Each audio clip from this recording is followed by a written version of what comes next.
to ever play the game. And of course, everyone knows about the pursuit of Babe Ruth's 715 mark, and he, of course, accomplished that back in 1974, and went on to finish a 23-year career in the major leagues, hitting 755 homers. So, in my eyes, in my view, and many across the world, as far as sports fans are concerned, and baseball fans, he'll go down as one of the all-time greatest, again, to ever play the game. Is there anybody playing the game today that reminds you of him, or was he sort of like a Babe Ruth where, nobody will probably ever come up to the performance levels and the stats? That's a great question, Joan. I think with this new generation of ball players, I truly believe the jury is somewhat still out. I think locally we can look at the White Sox with Tim Anderson, the enthusiasm, the love, and the passion that he brings to the sport. But overall, right now, I don't think that there is an individual playing the game today that could compare to what Hank Aaron meant. And no disrespect to this generation of ball players and what we're experiencing today, but when you talk about the accomplishments of Henry Hammer and Hank Aaron in the time that he was playing the sport, there was so much racial tension, in this country. And of course, he played in the Negro League, and when he got the opportunity, when he got the call to move to the majors with the Milwaukee Braves at the time, back in the 50s, there were a lot of Negro leaguers who felt that he was making a big mistake leaving the Negro Leagues to go play in the majors because of the racial divide, but the fact that they didn't believe that he would be able to withstand everything, the pressures and the challenges to make it there. And he was better suited to play in the Negro League, and thank goodness, Henry Aaron took on the challenge, and of course the rest is history. Boy, it's hard for me, and I'm sure hard for you, to just even imagine what players went through when sports were so much more segregated than they are these days. I mean, I can remember when I was little, it seemed like almost all of the pro basketball teams were white people, and I remember the myth was, what was it? Black people weren't fast enough or whatever to play basketball. And now you look at basketball teams, and I think you would say, well, white people really don't have what it takes generally to play at the pro level. I mean, it's just amazing what a generation makes, and I can't imagine, but I'm very hopeful for, the generation after us, Jerry, would look back on some of this stuff and go, man, how could that have possibly been? How could that have been true? Well, the interesting thing about your comment right there is the fact that a lot of these current athletes, they're not in touch with their past. They don't know a lot of history regarding their respective sports that they play in. And I think that's one thing that Henry Aaron was trying to do, is bridge the gap between the forefathers, those founding pioneers who paved the way for these current athletes and players. So he acted as an ambassador to the game. And that was one reason, again, he was here in Chicago numerous times throughout his, his career as an ambassador, to pass the torch and to let the younger players know that the reason you're having success now, whether it's monetarily or the freedom to travel and luxury planes or stay in great hotels, is the fact that players such as myself paved the way and paid the price for you to have these these perks, so to speak. So he was true to the game, and he wanted the best. And Joan, it's interesting because when Henry Aaron broke the record, Babe Ruth's record back in 1974, as a young kid growing up on the South Side in Chicago, it really touched many of us African-American young kids because it shows that as a black man, as a black person in a country divided with racial tension, that we could overcome.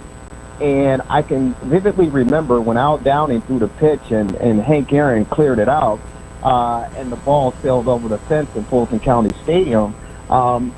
Henry Aaron, and you would never see this today, of course, but Henry Aaron, as he was rounding the bases, there were fans who ran onto the field, and there's an iconic picture of a fan running side by side with Henry Aaron between, I believe, second and third base as he was ready to round third, and he was patting Henry Aaron on the shoulder to congratulate him. But at the time, Joan, back in 1974, leading up to that, Henry Aaron got so many death threats because our white brothers and sisters didn't want to see him surpass Babe Ruth. And so when this fan rushed onto the field to congratulate Henry Aaron, I think everyone had a collective hold of their breath because we didn't really know what was going to happen because it was live. And we didn't know if this fan was going to try to stab him or attack him or whatever the case may be. And, of course, he gave him a pat on the back. And Henry, to his credit and to his character, stayed in true form, rounded the bases, and he received the applause and the ovation from the packed house. But for us young folks, young black boys and girls in the black community, all throughout not only Chicago but across the country, it was a sigh of relief and a breath of fresh air that an African American male, a black male, surpassed. Some arguably say the best to play the game in Babe Ruth, surpassed, eclipsed his number, and so it meant a lot when that ball went out of the ballpark that day in April of 1974. Jerry, thank you so much for sharing your insight and your memories of Hank Aaron. Hank Aaron, dead at the age of 86. Jerry, of course, you can hear this coming Sunday, Rewind Sports 60 here on WCPT. Jerry, thank you so much for doing this. Anytime, and I'll do anything for you, as you well know. Thank you so very much, and keep the faith and keep up the great work. Thank you, Jerry. We're going to be back. I've got some new COVID numbers for you. We'll be back right after this. All right, let's bring on the guest, Jerry Riles. He is a radio producer for a long time. He currently runs the Rewind Sports 60 on WCPT AM 820 in Chicago, and he produced radio shows for Walter Payton and Gale Sayers, football legends, not only in Chicago, but in football lore. They are huge. And here's the interesting thing. Hey, Jerry, welcome. Good to see you. Good to see you, Gary. Thank you so very much. It's a pleasure and an honor to join you. Here's the weird thing, and producer Alan pointed this out. This is the 34th live show. And what was Walter Payton's number? You got it. 34. Okay. I'm just hoping for the mega tonight. Oh, the mega. There you go. There you go. Welcome to the show. And I can talk to you about a lot of things, but something happened this week when you were doing your show, and I really enjoyed it because I like when things are uncomfortable and there's squirming as you listen to something or you're watching a TV show and there's something very awkward and it comes right through the screen. And I think you had that moment, Jerry, and you can tell me your feeling about it, but you had the owner of the Chicago Bears on, George McCaskey, right? Yeah, exactly. And in the middle of the conversation, you kind of dropped this on him. Hey, why don't you give the Walter Payton family 1% ownership of the Bears? Yeah. And he didn't know that was coming, I would imagine. And I heard him squirm for about 3 or 4 minutes trying to get out of that. And he never responded to that in the way you would like him to respond. Have you heard back from him since? No, we haven't heard anything back from the McCaskey family or anyone from the Bears organization regarding that situation. And the interesting thing about it is I was thankful and appreciative that the chairman, George McCaskey, agreed to come on the show because once the Bears were eliminated from the playoffs and their season was over with, many may know or may not know, but Chicago fan base were calling for the heads of the general manager, Ryan Pace, the head coach, Matt Nagy, people in the front office, because it was an embarrassment. It was a debacle, and we wanted change. And so George McCaskey, they had their end of the season presser. He and Ted Phillips, the president, CEO of the Chicago Bears. And then they made individual media runs around the Chicago area, being on with the local sports talkers. And so we were able to be a part of that. And I was grateful and appreciative that he decided to come on. And of course, we throw out the questions. Is Matt Nagy coming back? What do you think about Ryan Pace? And we get the politically correct answers all throughout the interview for the most part. And he spent, I got to say, he spent 45 minutes on the air with us, which is phenomenal. And it's typically unheard of, to be honest with you, to have someone of his stature to be on for so long. But he gave us the politically correct answers. Oh yeah, we like what we're seeing. We're not happy with the season. Blah blah blah blah blah. But the question that I posed him, which had been on my mind for quite some time, and I've been carrying it around for some time, and that is ownership, representation as far as minority, ownership, because the Bears and the McCaskey family simply don't have that in their front office or their board or anything of that nature. And so I always felt that Walter Payton, he is synonymous with Chicago Bears and football. And Papa Bear George Halas loved him. He just simply loved him. And of course, for those who may not be aware, Walter Payton, who passed away in 1999 unexpectedly at a very young age due to cancer, he had placed a bid to become the first minority owner, African-American owner of a football team, the National Football League. And that, of course, was the St. Louis Rams back during the time when they were in St. Louis. And he was denied by the owners because he didn't get enough votes. And Walter was simply devastated. He was literally simply devastated and crushed that after all of his contributions and hard work and dedication and loyalty and passion for the sport, that the owners turned a blind eye to his requests. And of course, he's no longer with us. So it's been sticking with me. And so I took advantage of the opportunity when George McCaskey came on.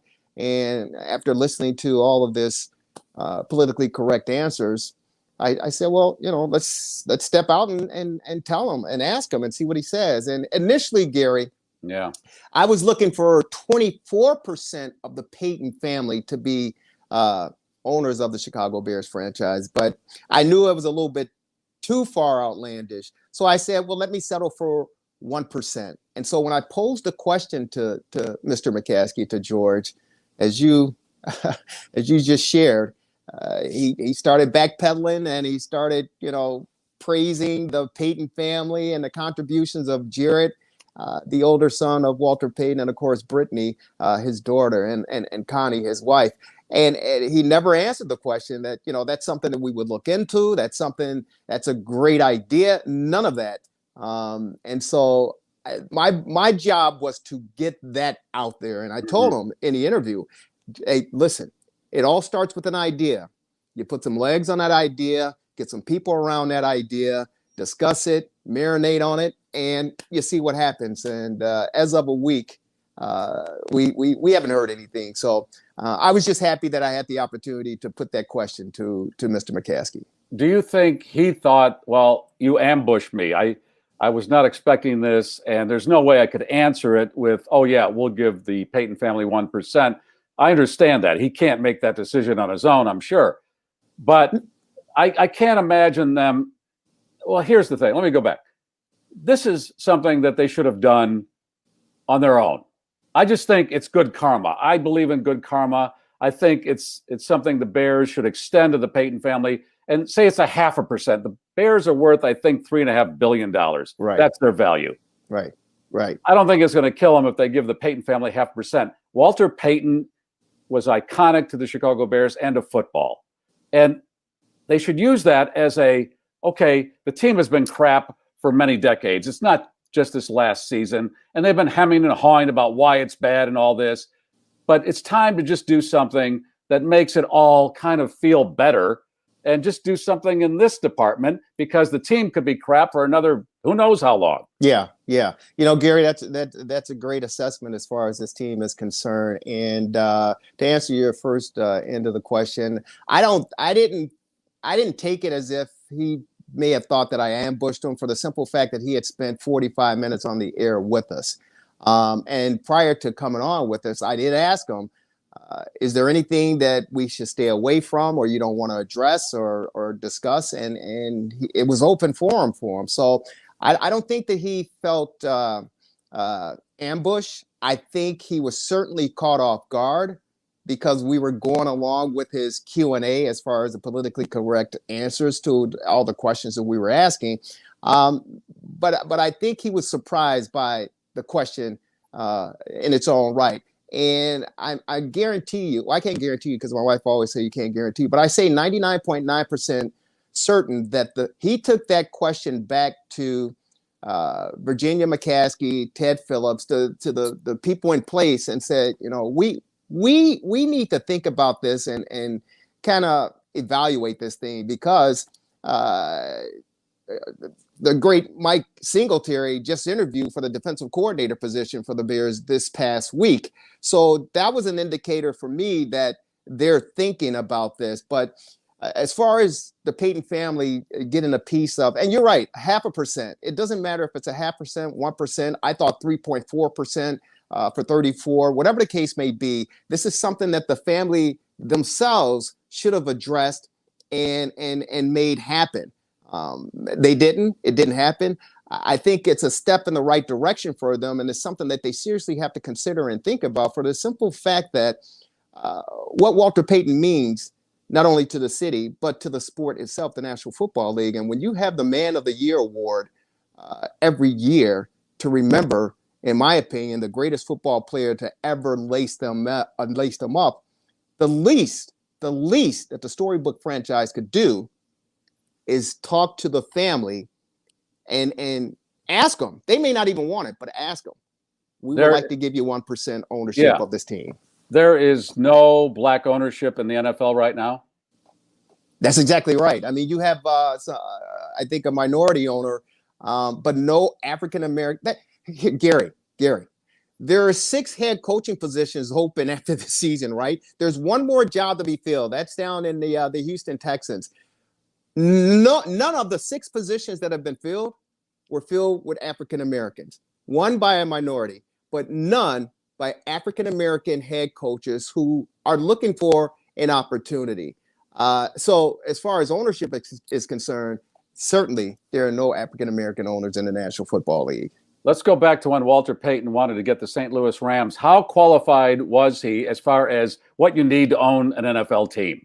Well, from what I understand and recall, he had a substantial amount of financial backers, powerful financial backers, who were willing to put up the money. And of course, as we all know, at the end of the day, money talks, BS walks, as they say. But Walter Payton was positioned and had some serviceable individuals in his camp, to respectable and credible individuals in his camp, to make the push forward. Because one thing about Walter, he was always prepared, and he did not want to go down this venture without making sure that all the I's were dotted and the T's were crossed. He was positioned, and he felt that the package and proposal that they had put together as a team was worthy enough for these owners to vote in favor to give him this team. And here we are 20 some years later. Has there been any other black individual who wanted to buy an NFL team and couldn't get there in the same way Walter did? Right. No, there hasn't been any, to my knowledge, there hasn't been any other African-American businessman or interest that wanted to put up money to get a football team in the National Football League.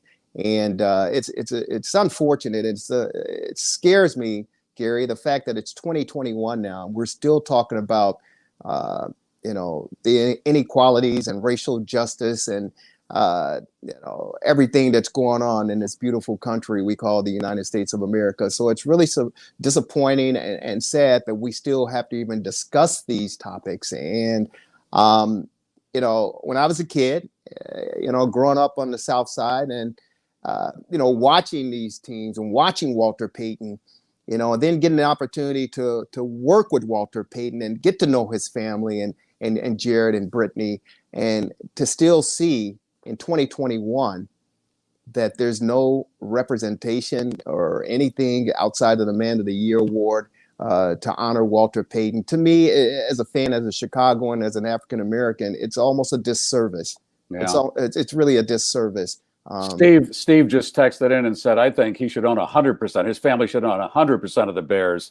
I mean, again, it's just good karma. I mean, for what he did for the Bears and the city of Chicago, it's a feel good for everybody. And I know a lot of these sports owners in all sports, it's a weird club, because I remember that Mark Cuban wanted to buy the Pittsburgh Pirates because he's from Pittsburgh, and they locked him out because they have their own little weird orbit, and they don't want anybody that's remotely not into whatever that weird orbit is in their orbit. Yeah. Yeah. And here's Garry, here's the scary thing about all of this. Ted Phillips, who is the CEO president of the Chicago Bears, who's been with the team for 20 plus 30 years. And I understand he's a very intelligent man. He's very good with numbers and money, having, gone to Notre Dame and Northwestern. But the Bears family, the McCaskey family and the organization put more stock in Ted Phillips than they actually do the man who helped take that franchise to the next level, to their one and only Super Bowl. And and Ted Phillips has never run the football. He's never thrown a pass. He's never thrown a block. He's never lifted. I don't know if he's ever lifted a weight, but he's never contributed on the field the way that this man Walter Payton has. And for his family not to be recognized, honored, and again, put a proposal together and say, hey, we want you to be 1% owners in the Chicago Bears franchise. It's almost ludicrous to me. And I do appreciate the fact, Garry, that you're keeping this going. I just, when I heard it, Jerry, I thought, come on, it seems like a no-brainer. I know I don't have any skin in the game, but just as a good karma situation, like I said, okay, I saw this 2-part series on Tiger Woods recently. It's airing on HBO or something. And something was pointed out in this that I thought, yes. And I thought this before all of this came out, as far as Tiger and his troubles with women and all that. And when he came back to play the Masters, this thing is called the Masters in the South. Right there, there's something still not right. Garry, ding, ding, ding, ding, ding, ding, ding. You win, as we used to say back.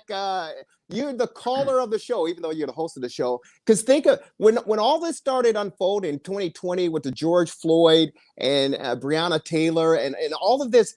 We kind of posed the question. We really didn't throw it out on our show, the Rewind Sports 60. But I asked, several people, do you think they should change the name of the Masters because it's called the Masters? And I got the response of people kind of like frowning upon me, like, no, you can't do that. I go, but you have to understand, when this game came about, when this tournament came about, they only just recently allowed women into this country club atmosphere, and it's called the Masters. And Tiger wouldn't even be allowed in that golf, whatever that thing is, if he wasn't a champion. I mean, they wouldn't let him have the time of day.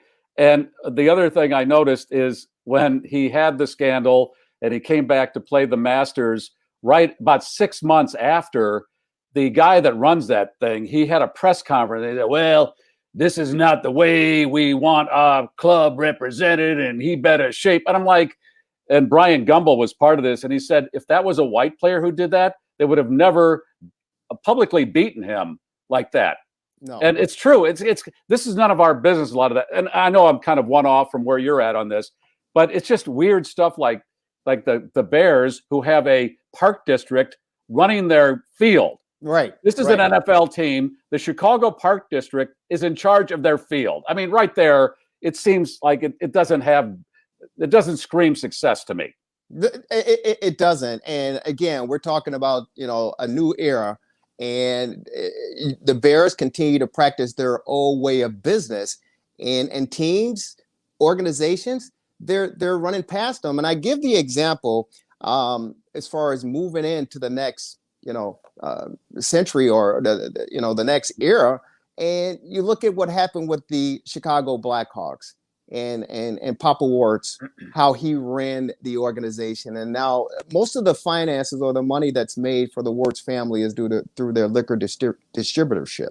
So Papa Warts was like 18,686 fans come through the turnstile at the Chicago Stadium, UC, or whatever the case. He didn't care. He didn't care. If you can't watch it on television, so be it. Once he passed and Rocky took over, we see the success that the Chicago Blackhawks has had, because they moved into the next realm. The Cubs did the same thing. They finally moved into the next era, and they won a championship. The Bulls are finally doing it after getting rid of John Paxson, who I love, and Gar Forman.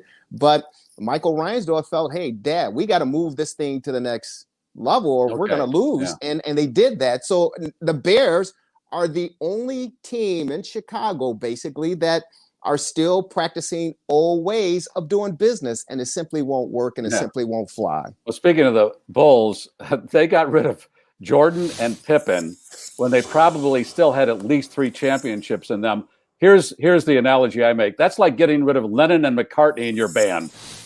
I mean, what are you doing? And here they are, 23 years later, still trying to rebuild. Yeah. I mean, that's a whole different show, Gary. Oh, yes, it is. Yeah, it certainly is. And I think Jerry Reinsdorf is probably the best owner in the city of Chicago. But he has his flaws, and one of his flaws is, and I love to work for him, to be honest with you, but his loyalty to his employees. He's loyal to a fault. And that was the case with the Bulls and Jerry Krause, that he was so loyal to Jerry Krause and gave him the power to do whatever he wanted.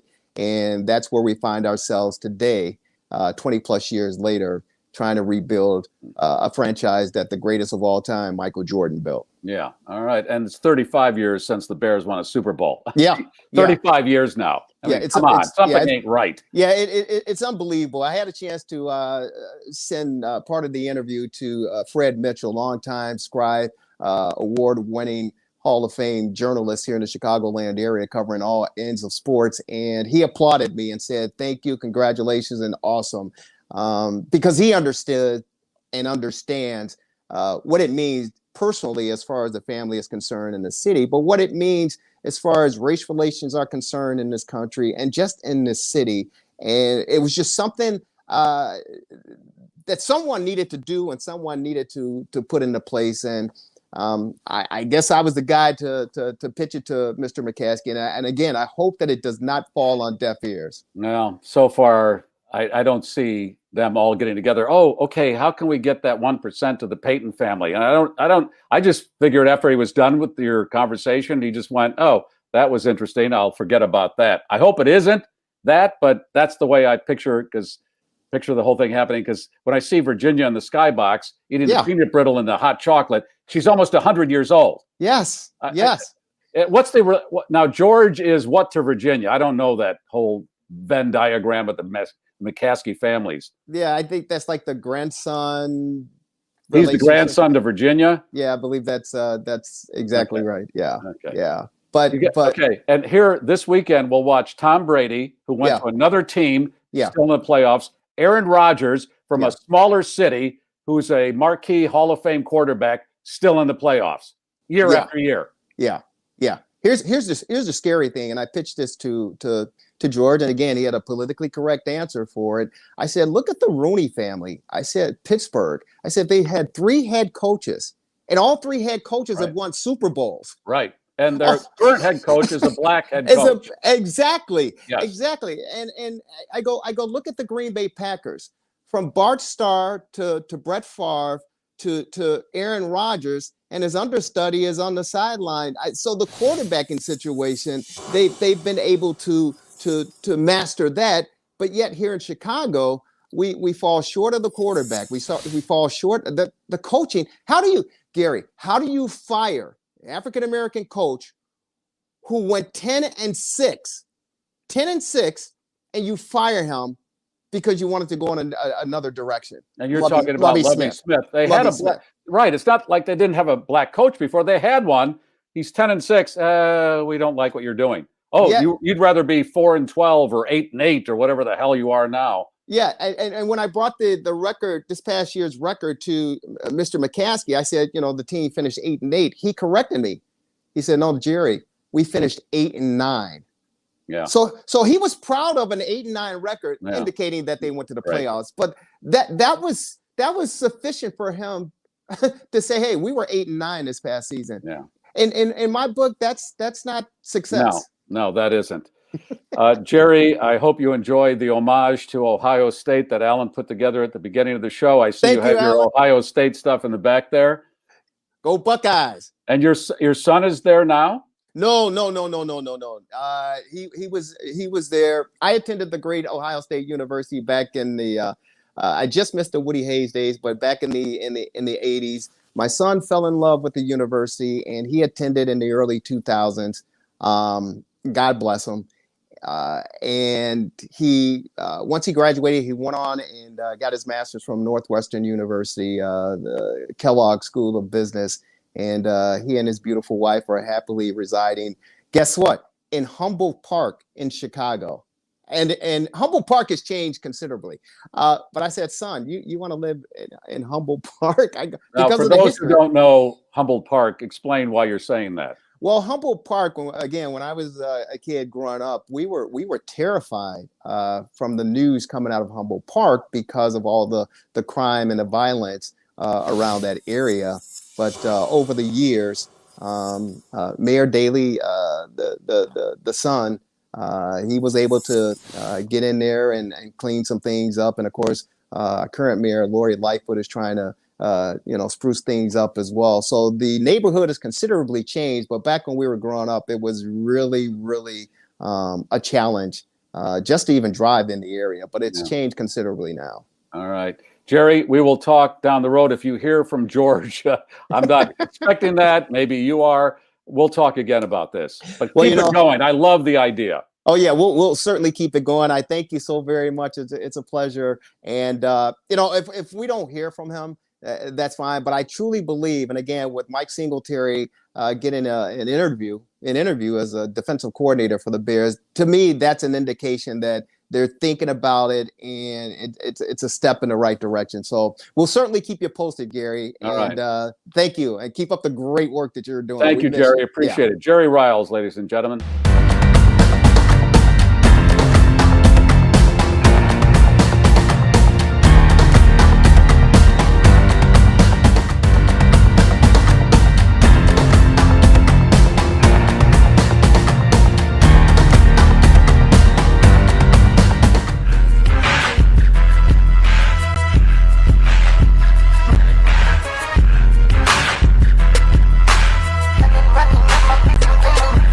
It's the freshest radio show in town. Feeling marvelous, I've been with Jerry Riles. It's the freshest radio show in town. Feeling marvelous, I've been with Jerry Riles. WCPT. WCPT. This the coldest boy show. You were getting the hour from 6 p.m. to 7. Chillin' with Lauren Cox and the man Marvelous. Shout out to Mr. Rouse and the Italian style. You what sports is the only politic. WCPT. WCPT. It's the freshest radio show in town. Feeling marvelous, I've been with Jerry Riles. It's the freshest radio show in town. Yeah! Feeling marvelous, I've been with Jerry Riles. Ladies and gentlemen. Ladies and gentlemen. Welcome Welcome to another edition of the Rewind Sports 60. We're streaming live on Facebook Live, broadcasting from the illustrious studios of WCPT 820 AM in the beautiful, beautiful city of Chicago, in the fantastic neighborhood on the north side of Jefferson Park. Ladies and gentlemen, this is another edition of the Rewind Sports 60.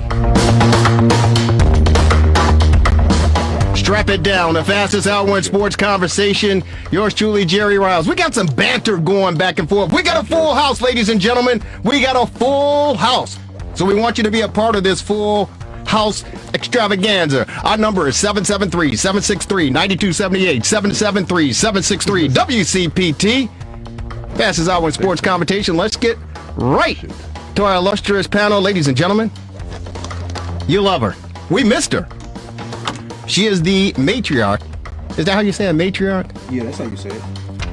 See you with the vocab. Of the best damn sports show in the city of Chicago, the Rewind Sports 60 on the best damn station, WCPT. Ladies and gentlemen, you love her. She was on assignment. She's back in studio and flexing the muscles that she had, ladies and gentlemen. And if you don't believe me, the chairman of the Chicago Bears, George McCaskey, will certainly let you know.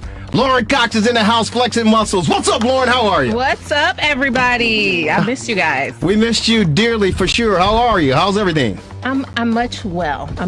More than I was for sure. But happy to be with you guys today, and just happy to be safe and healthy and all that, because it matters. Yeah, it certainly does. And of course, ladies and gentlemen, he's not over at Wrigley Field. Nope, he's not over there. He's not at what's the other one over there? Guaranteed Rate. Guaranteed Rate Field. He's not at Guaranteed Rate Field. He's not over at Soldier Field. Neither are the Chicago Bears. They're at home watching these playoff games as well. But ladies and gentlemen, you know, he's the man. He's not even at the Wintrust Arena watching the Blue Demons. Blue Demons. The DePaul Blue Demons, but he's in the studios of WCPT. Ladies and gentlemen, he's known as the Marvelous One. He's Dan Marver. What's up, Marver? How are you? Hi, Jerry. It's good to see you again. Long time. Long time, man. It's like Groundhog's Day. I've never seen this many people in the studio. We got about 12 people in here. It's a party, ladies and gentlemen. It's a party. Yeah, and of course, right now the geezer game is going on. Geezer game. Well, hey, you know, we got one for you. I tell you who's going to win this game between the two geezers. Oh, boy. Somebody with a 5 Somebody with a B. 5 letters in their last name. Somebody with B. Yeah. Played in the Big Ten. Yeah. 40 years of age or plus. Future Hall of Famer. Yeah. Future Hall of Famer. Guaranteed. Take it to the bank. It's going to win the game to advance in the playoffs to face the Green Bay Packers. And ladies and gentlemen, I don't know how to introduce this guy. He is the man. He is the dude. He is the stud. I really don't know how to introduce this cat because, you know, it's some political stuff going on. Last week, I introduced him the normal way that we normally introduce him, and I later found out that was code for something, man. So, dude, Quentin Dent's in the studio, former 10-year NFL veteran. What's up, boss? How are you? What's up, bro? Hey, man, how am I supposed to introduce you now after what? What happened last week? I think you were trying to tell me. So, 17th letter. The 17th letter in the alphabet. The Q. You say 17th letter in the alphabet versus just saying 17th letter. Well, hey, I didn't even know it until after I got off the show. Politics. What happened? What you mean? Well, that was code for Trump. I guess he was for QAnon. He was saying Q in the 17th letter. No, don't make him that. Wait, y'all didn't? You didn't? I didn't see that. Yeah, man, because you were telling me last week not to, and I was like, okay, I didn't understand why, and then I saw that in the news report. That wasn't why though. What was the reason? I didn't like the alphabet at the end of when you say it. Oh, you don't like the way I say it? I don't like the word alphabet. You don't like it? Nah. So like alphabet Just soup. Like 17th letter. Campbell's alphabet soup. You don't like that? Nah. Okay. But it's so I don't know what transpired over the past week or so, but at that particular point in time, the letter Q in the 17th letter, that was code for Trump telling QAnon, you know, orders what to do. Yeah. Wow, I didn't know that. I was tripping too, man. I didn't know that. I almost dropped my Campbell soup spoon when I was eating. I was like, you know, the chunky. It's my year. It's year for the Q. He's Quentin Demps. What's up, man? How are you? Good, man. I'm marvelous, baby. Yeah, you said, well, he's marvelous. You're the 17th letter. Baby. And of course, ladies and gentlemen, we bring in 2021, a new year, a spectacular year, and of course, a blast from the past. We miss this guy. We love this guy. He is touring the country, and well, currently he's out on the West Coast, whether it's Las Vegas, whether it's Los Angeles, wherever it may be. This brother, he is the next Kevin Hart. He is the next, Chris Rock. Chris Rock. He is the next. Dave Chappelle. Yeah, Dave Chappelle. This guy is phenomenal. He's outstanding. He's stupendous. He's fantastic, ladies and gentlemen. He's in studios at WCPT 820 AM. He is one of my all-time favorites. I love this guy. He is known as Kelly Lee Williams. Go Chase Daniel. What's up, Kelly? Kelly, you got us? Uh-oh. They too busy filming and stuff. Come on now. Kelly, you got it on? Kelly Lee Williams is in the house, ladies and gentlemen. Man, it's good to see you. You got on your Harry Potter scarf. You got on your you got your ball look going, and you got on a Kobe Bryant skull cap with the bouncy ball. May Kobe rest in peace. Yes. But it's good to see Kelly Lee Williams in studio here at WCPT 820 AM. Before we get to Kelly, well, he's getting some technical issues, and we'll definitely get him on real quick. But I got to say, we mentioned that the chairman of the board for the Chicago Bears, George McCaskey, was on earlier. We had a taped interview with him, and we spent literally 45 minutes talking with Mr. McCaskey about a number of things, and he was on point. He opened up, I think. Well, Lauren, why don't you share a little bit as far as what you thought about the 45-minute interview with George McCaskey? Yeah, I think I need to find another team. Oh, to my root for. God. Why is that? Because I don't see how we going to win like this. I'm just going to be honest. No. Too much more of the same. What did you think of the interview? I think that he said what he was supposed to say. You know, he had his notes, and Wow. I just wasn't, I didn't get anything different out of what he was saying, but more of the fact that it's going to be more of the same. I'll let you guys hear for yourself. Marvelous, what did you think? Well, I would totally agree with that analysis. We tried to make some suggestions as to what he should do, but all personnel decisions are outside of his hand, and he can't talk about anybody that's under contract. So that's about the end of that conversation. Well, and there's somebody that we wanted to talk about, and Lauren, you mentioned it, was Deshaun Watson, who is definitely disgruntled with the Houston Texans and certainly wants out. But, of course, the chairman can't talk about that. But there are a number of other quarterbacks that were mentioned. We're going to play a portion of that interview, that 45-minute interview. We're going to play 17 minutes of it, and it's juicy. It's fantastic. It's compelling. It's insightful. I thought it was compelling, Lauren. It was. I thought it was compelling. We It was brought it. insightful. Yeah, we did, and I say kudos to George McCaskey for taking the time, first of all, on Sunday to join us, and secondly, to spend 45 minutes with us to answer every question that we presented to him. Some of the answers were on point. The other answers leave you scratching your head. But before we're out of here, the fastest hour in sports conversation, we'll get an opportunity to listen to a portion of that 45-minute interview. Q.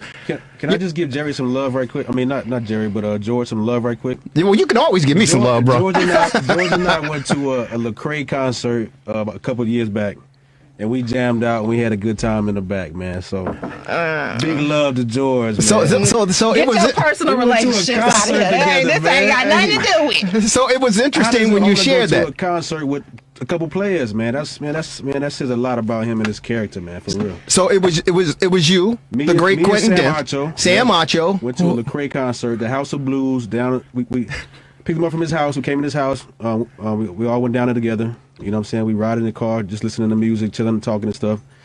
And then we saw Lecrae, man. We was jamming out in the back. Hey, And he was dancing to He was Lecrae. vibing. He was trying to vibe with. He had a little two-step in it, you know. Oh, I thought you was gonna say he had a little something else. I mean, come on, Lauren. You're at the House of Blues. You're enjoying the concert. You gotta get your groove on.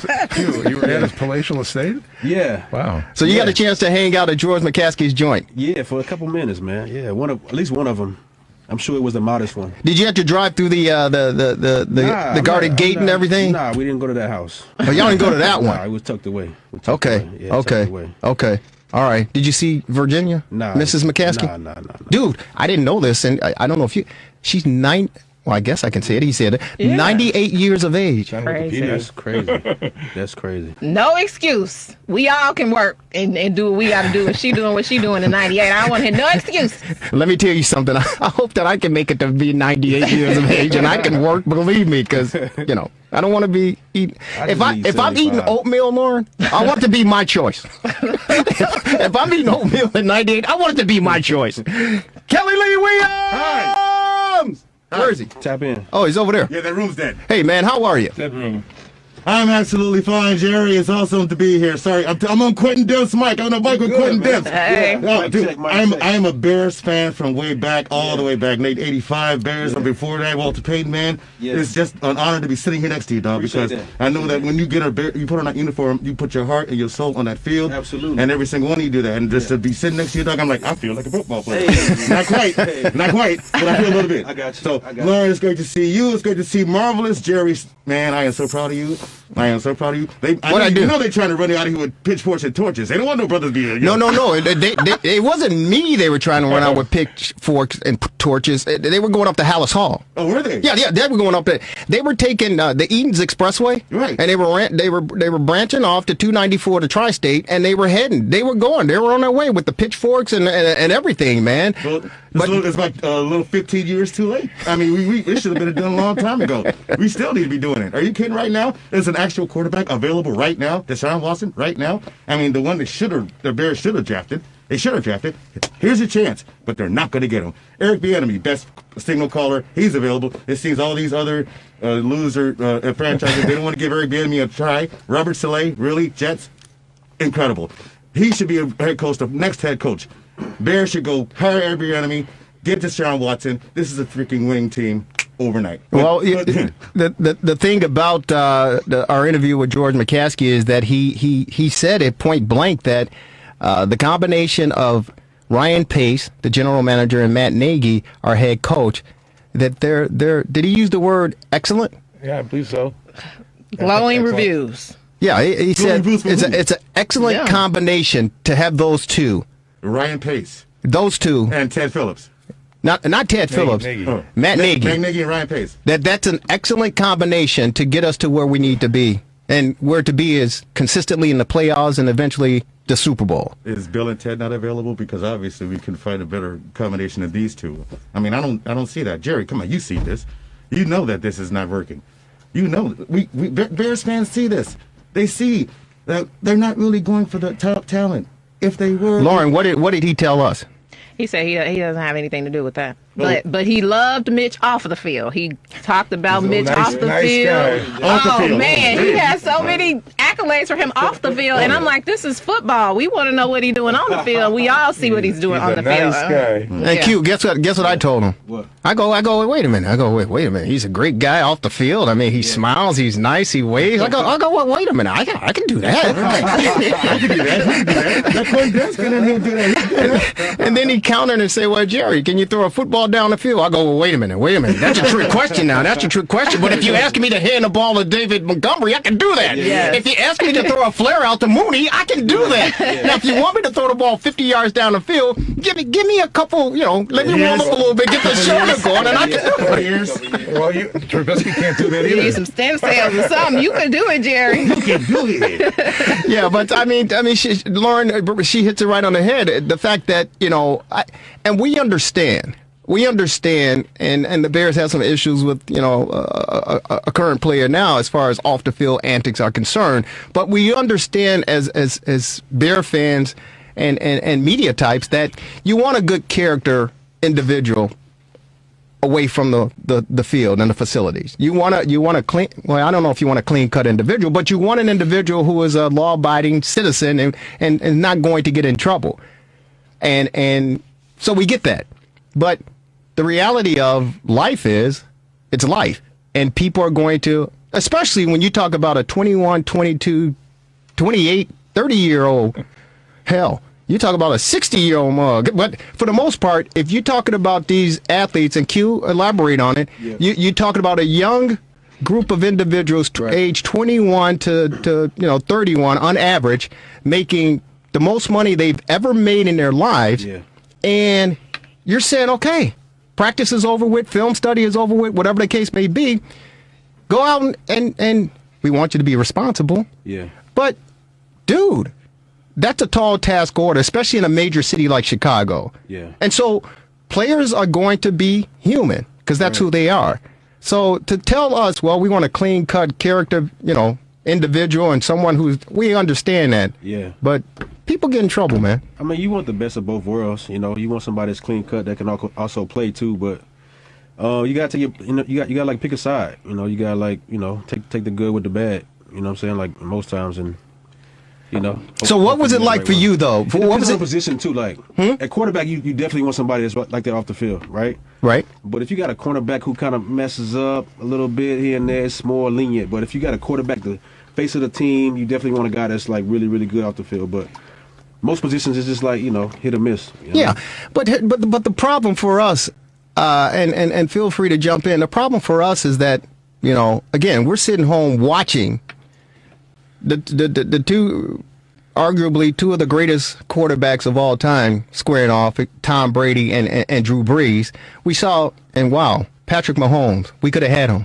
And I don't know if he realized where he is right now, because if you watch that game, and congratulations to the Kansas City Chiefs for advancing and for the Cleveland Browns to make it, but they tried to bury his head they tried to bury that brother. No it was unbelievable. But we talk about Lamar Jackson, who wins his first playoff game. So we're talking about Deshaun Watson. These are athletes who are playing at the elite level, trying to get to the top rung of the ladder.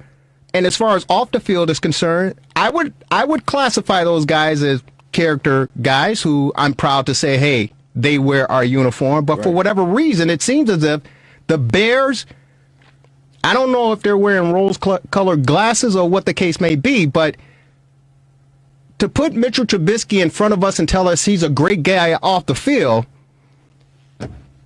it's kind of like sends a few question marks, to be honest. Basically, what I also gleaned from the interview was that it seems as if George's head is stuck in the sand. I mean, he didn't seem to grasp the fact that these people are not producing. 3-6 playoff records since 2000. That's not success.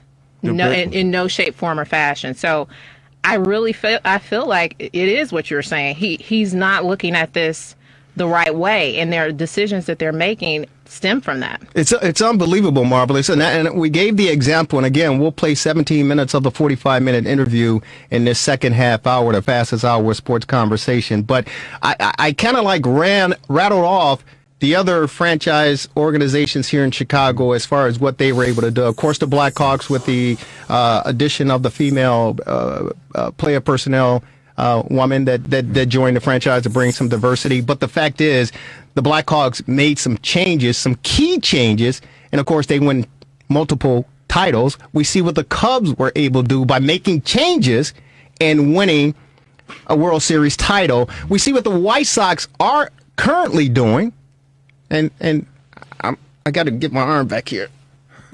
Because they listened to me to get rid of Ricky Renteria, right? But the White Sox are making moves because they want to win a World Series championship already to add to the 2005 championship. So, and we see what the Bulls are doing. Yeah. They got tired of all this mediocrity and nonsense. They cleaned house and they brought in a new administration. But for whatever reason, the Bears are, and you heard it, you were part of it, they're locked into this regime believing they can get us to the promised land.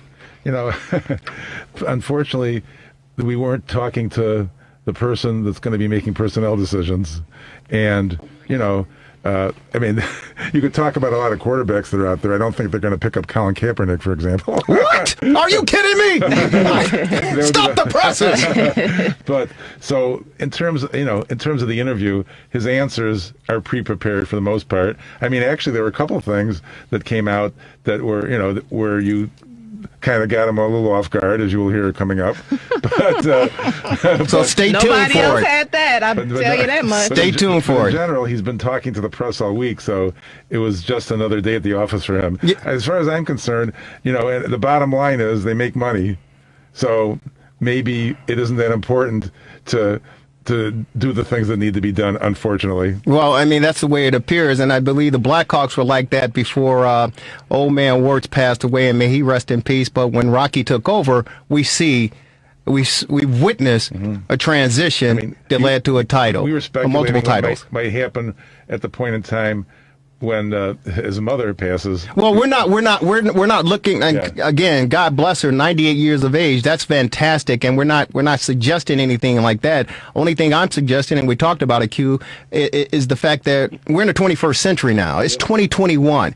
And the mindset that they're bringing to the table is just mediocrity. And like Lauren said, you have a sub 500 record in the playoffs. You haven't been to the title game since 2011? Yeah, against Green Bay. Yeah, you're not making progress consistently to be in the playoffs, develop a winning record in the playoffs, and get into the Super Bowl, man. What was your experience with the organization when you were lacing them up with them? It was totally different because we didn't have Nagy. We had John Fox. Right.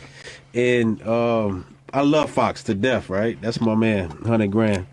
But when I got to the organization, man, it was terrible. I was like, what is this? You know what I mean? It just felt like it wasn't about winning. Describe terrible to us. It wasn't a winning culture. Like you had the good guys, the guys in the locker room who wanted to win, but it's not like the pieces ain't in the right place. You know what I mean? Like starting from the training room, the weight room, you know what I mean? Just everywhere, top to bottom, it's just like it's missing something. You know what I'm saying? So it's just I don't know if it's coaching. I don't know what it is, but like when I got there, it was different. And I was coming from Houston. We was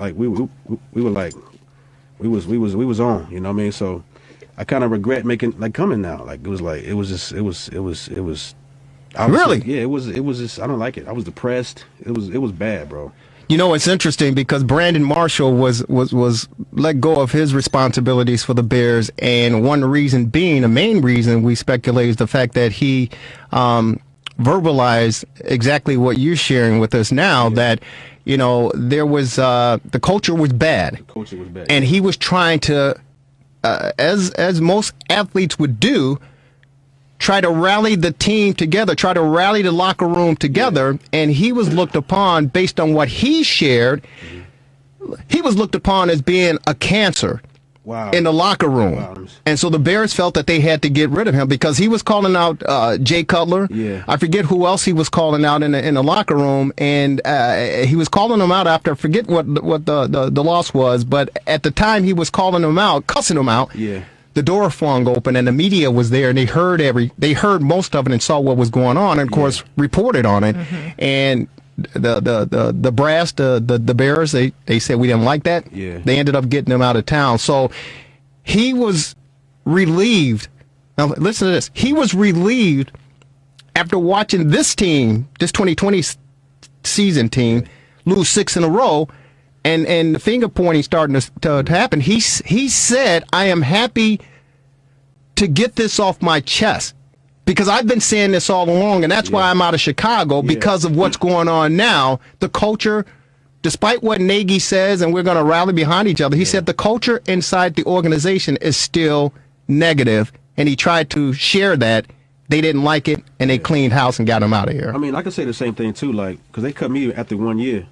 It's almost like they don't like guys who keep it real and call you out on what's going on. It's like, I mean, that was my 10th year, so I'm saying stuff too the same way. I wasn't as vocal as Brandon, but I'm like, man, this is trash. We got to change. Like, this is terrible. Like, I don't so the whole locker room knew I had a voice too. So like, and I voiced my opinion loud and clear. You know what I'm saying? So, I mean, I don't know.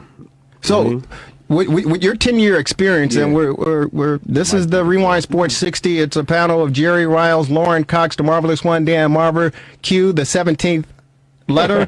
Perfect. And perfect. I love this guy. Kelly Lee Williams! It's the fastest hour in sports conversation. But as far as your experience is concerned, Q, how do you, as a professional athlete, draw the line in the sand where you have to determine, I'm going to be vocal, I'm going to speak out, and I'm going to try to change the culture and the mindset in this locker room, because at the end of the day, it's all about winning. And how do you balance that with Because you're a business, but you're a businessman though. You're a businessman. I'm gonna tell you the real deal. Okay, go ahead. You balance it by your bank account. If you ain't got enough money in your bank account, shut up and go to work. If you got some money in your bank account, do you. By all means, like, you know what I'm saying? I mean, that's as simple as that too.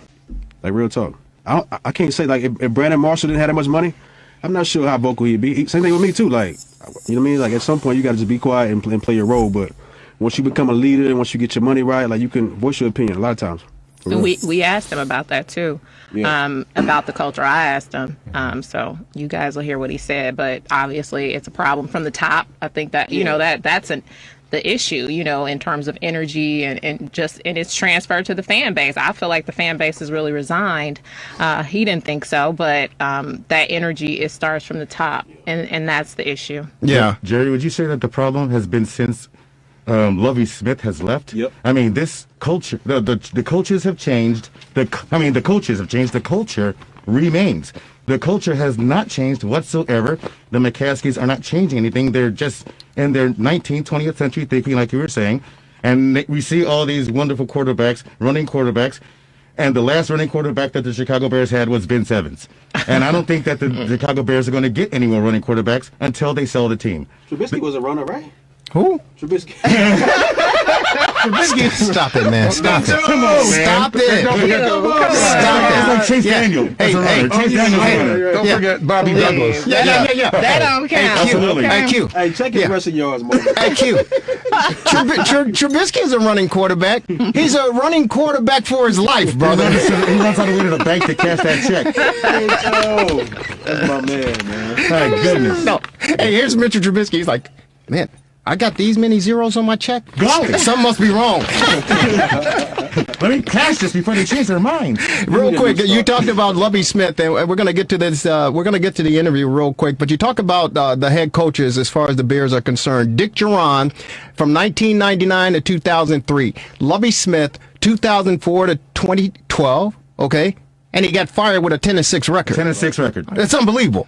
It's unbelievable. It's Bears. It was believable. And then, of course, you bring in Mark Trestman, 2013 to 24, arguably the worst. Don't bring him up. Don't bring him up. Arguably the worst that. coach in Bears history. And, of course, your boy, John Fox. John Fox, I don't know what happened to him. I mean, who knows what happened. And then, of course, we got Matt Nagy. And the jury is still out.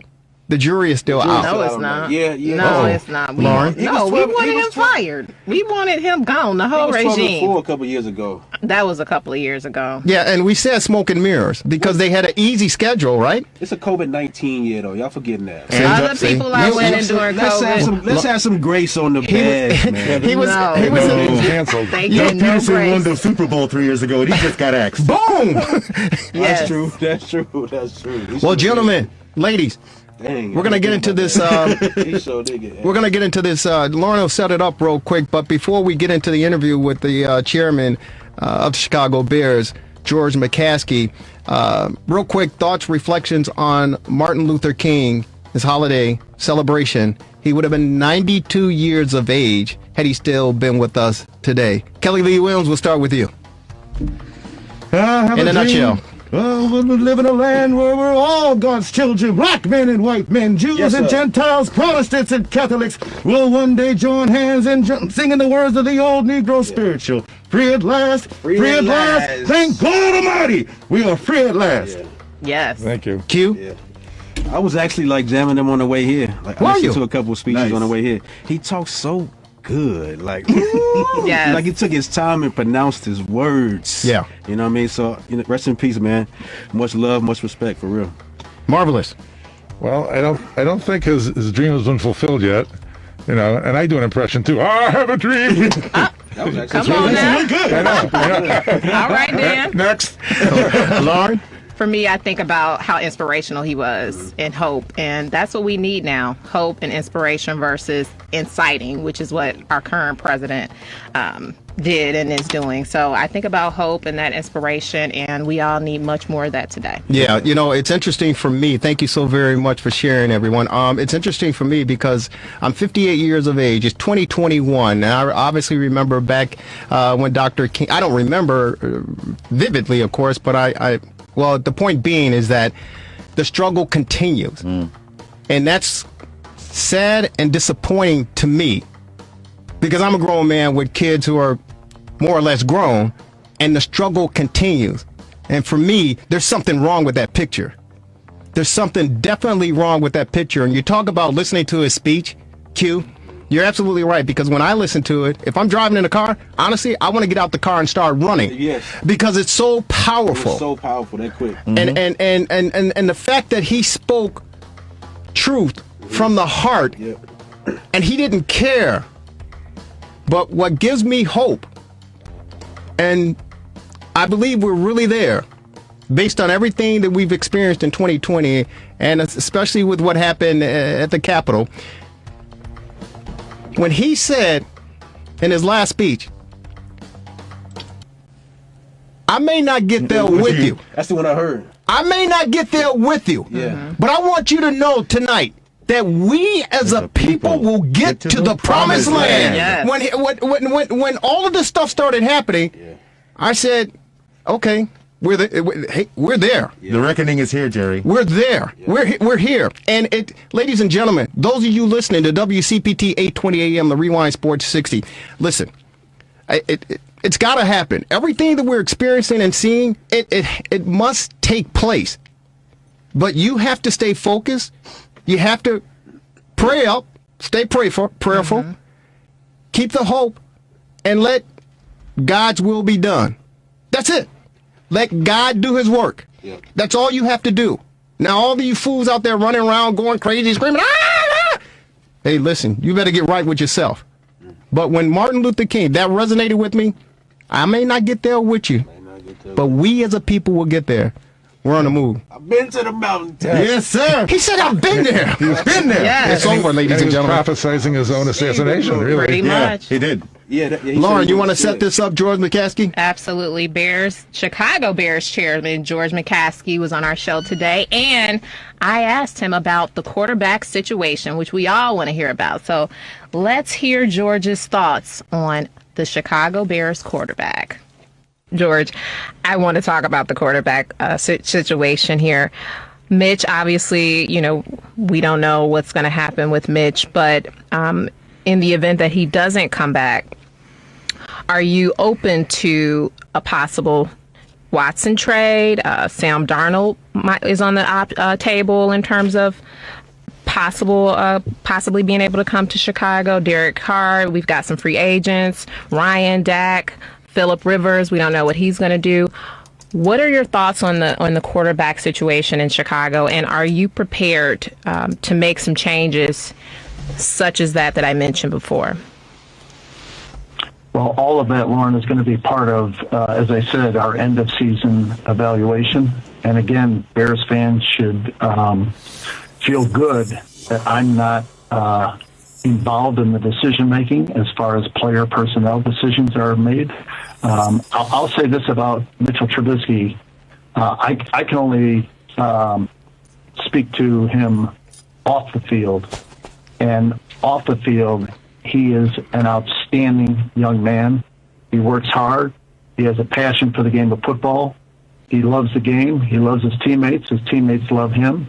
And I could not have asked for more of a Chicago Bears quarterback off the field than Mitchell Trubisky has given us. Wait a minute. All those attributes that you just shared regarding Mitchell Trubisky, I some people may argue, but I think I have those attributes.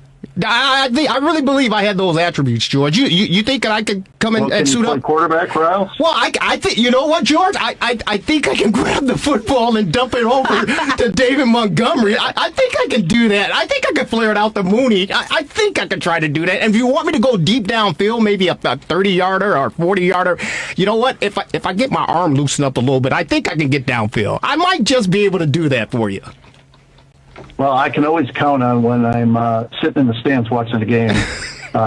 You see a play on the field and you hear some guy behind you say, "Man, I could make that play." And I feel like turning around and saying, "No, sir, you can't." Well, Which is why you and I are here and they are out there. That's exactly right. Think about you want to put on the best radio show you can, right?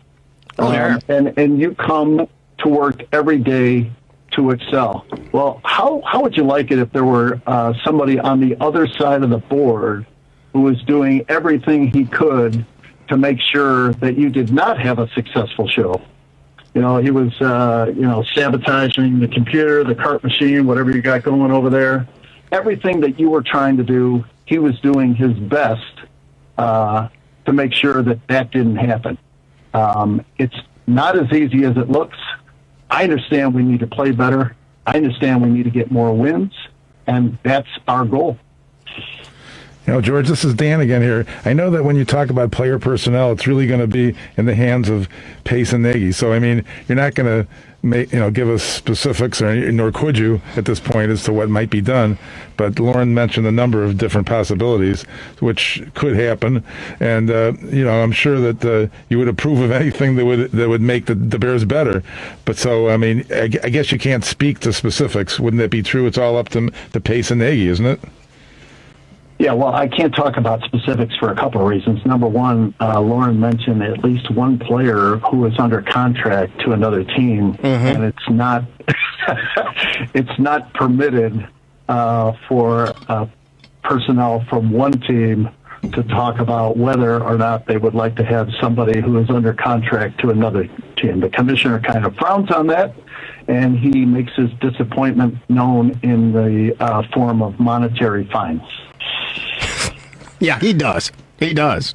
We love him. Yeah, he does. One final question, and George, thank you so very much for taking time out on this Sunday to spend with us. Hope you're safe and sound. And again, I echo what Lauren mentioned earlier regarding the handling of COVID-19 and the testing and everything.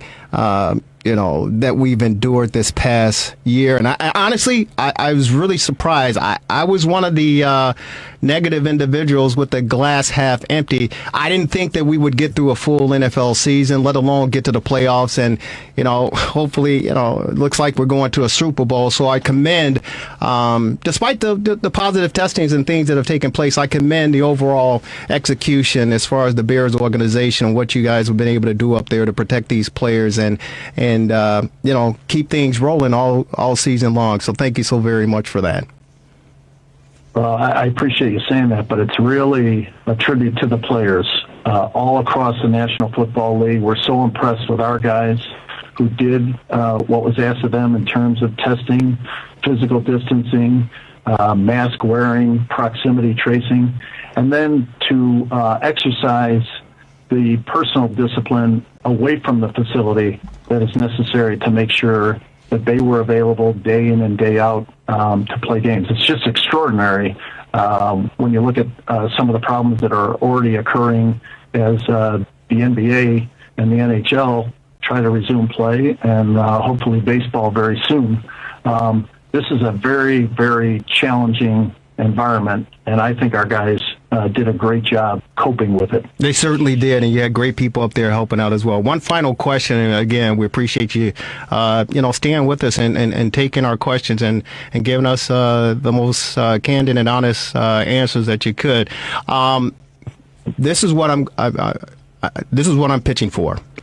One thing we didn't get a really chance to discuss with you was representation in the front office regarding minorities/women.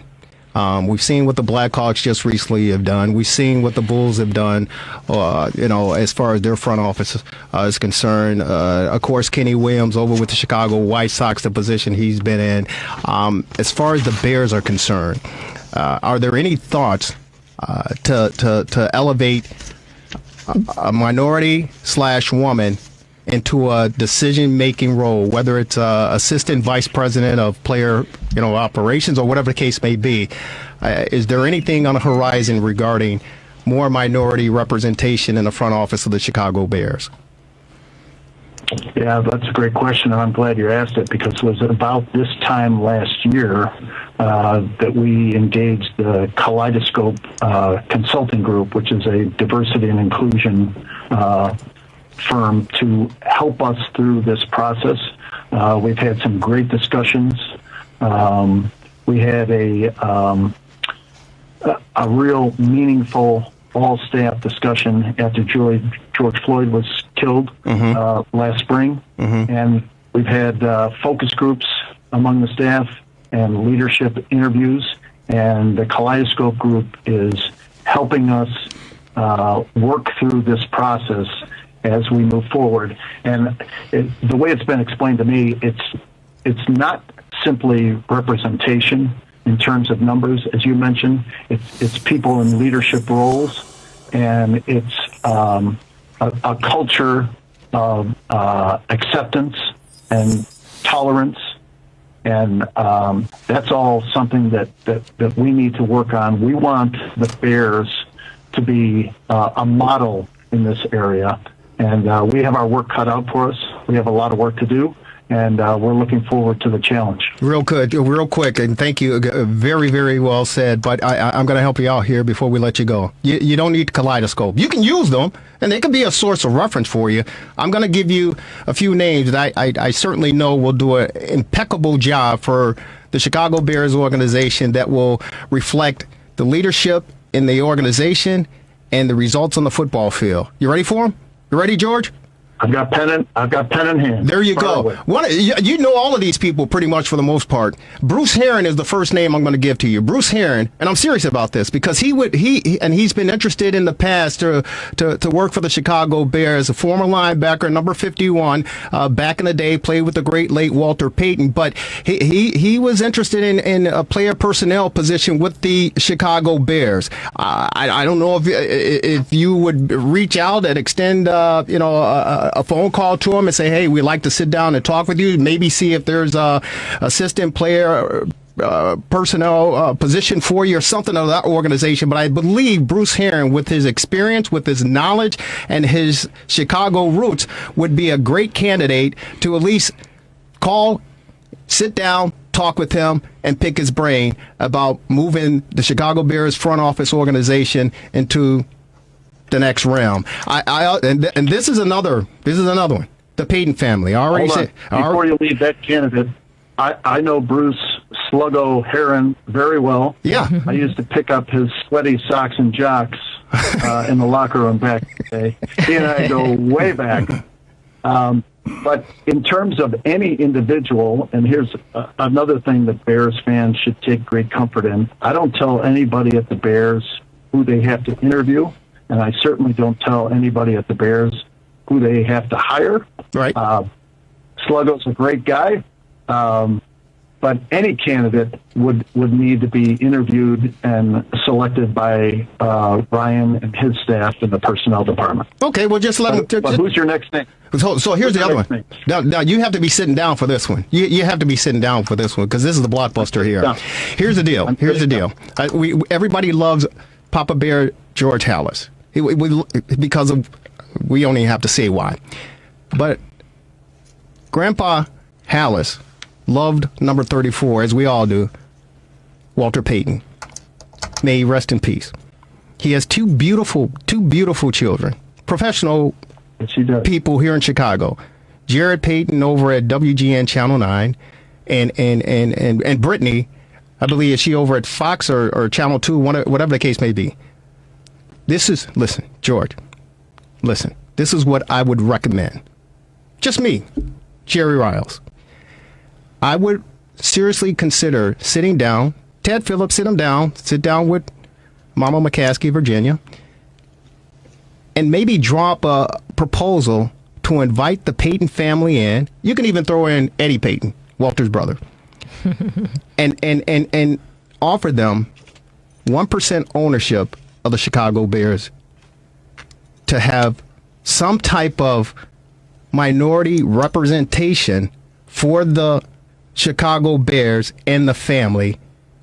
And even if it's at 1% or 10% ownership, and I know that's a lot to ask, but I believe in the contributions that Walter Payton brought to the team, the city, and of course the league, i.e., the Walter Payton Man of the Year Award.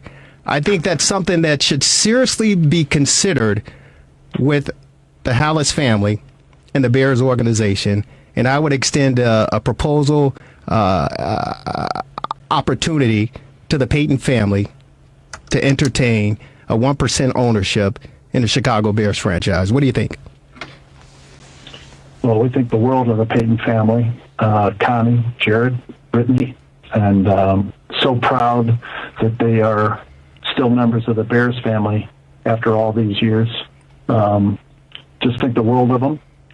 I can't speak for Brittany, but I know we can't afford Jarrett.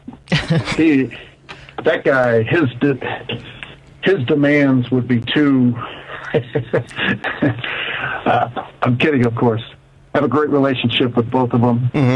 They're absolute naturals on the air, and just a great family. We think the world of them. Well, the one reason I posed that question, George, is the fact that you know that when Walter, before he left us, he put a bid in to become the minority owner of the St. Louis Rams, I believe, at the time. And the vote came in, and he was denied. And he was crushed.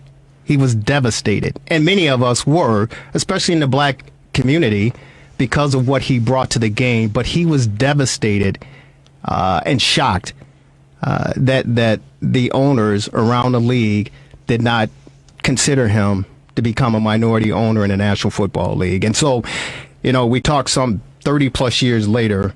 When did he pass? 22 years, I think, or somewhere around that time. But the point is, Walter. November 1st, 1999. 99, exactly.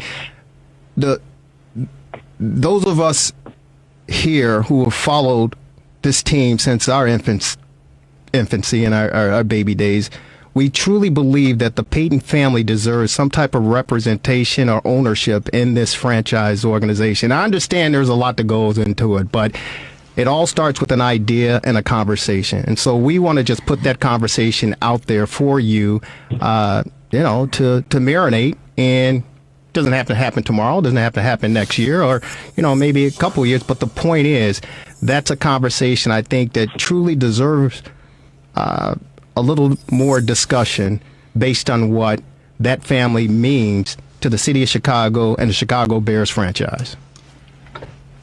Yeah, I'm not familiar with all of the reasons that Walter's bid for a team in St. Louis was not successful.